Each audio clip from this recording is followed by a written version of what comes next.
Всем привет, друзья! Сегодня в домашнем обзоре мы будем играть вот на такой гитаре. Это Kramer Baretta, примерно 86 года выпуска. Сделан он в Японии на заводе ESP для американского рынка. Также эта гитара сделана из ольхи, кленовый гриф, накладочка палисандр, все как мы любим по классической схеме. Установлен Floyd Rose, один хамбакер, одна ручка громкости. Все очень минималистично.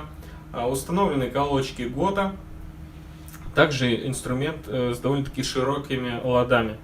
Сегодня вам расскажу про фирму Kramer, что это за фирма, откуда она появилась. Ну и, конечно, послушаем этот замечательный инструмент. Поехали!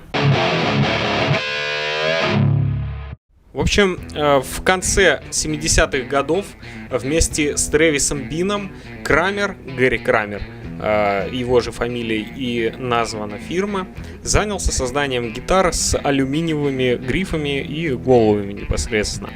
Но это были тяжелые и неудобные инструменты, и поэтому Гэри Крамер был вынужден отказаться от этой идеи в пользу частично металлического грифа с деревянными вставками.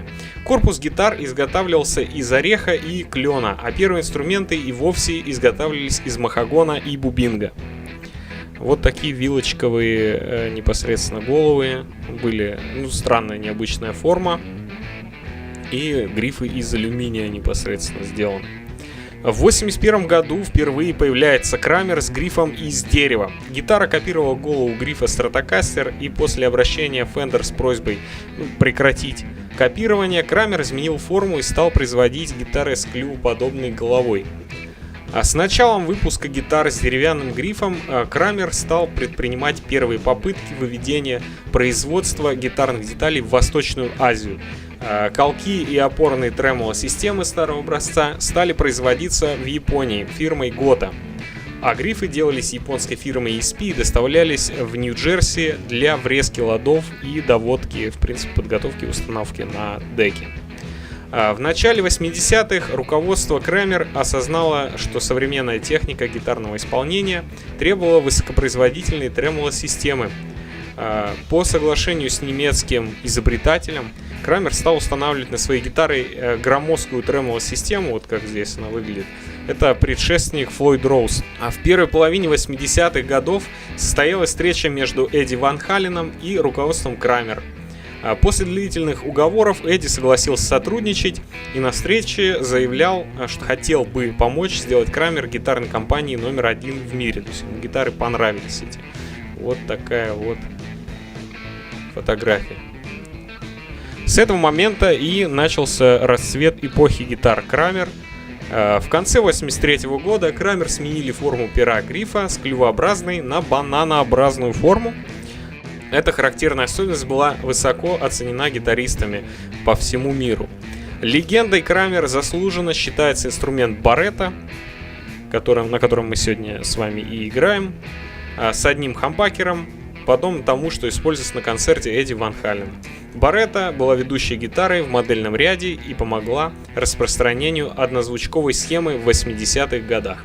К концу 85-го Kramer стал устанавливать на свои гитары звукосниматели Сеймур Данкан. И в 1985 году Kramer оказались самой продаваемой маркой среди всех конкурентов.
Спасибо, что посмотрел, друг. Подписывайся на канал, ставь лайк, пиши обязательно комментарий. Увидимся в следующих видосах. Всем пока!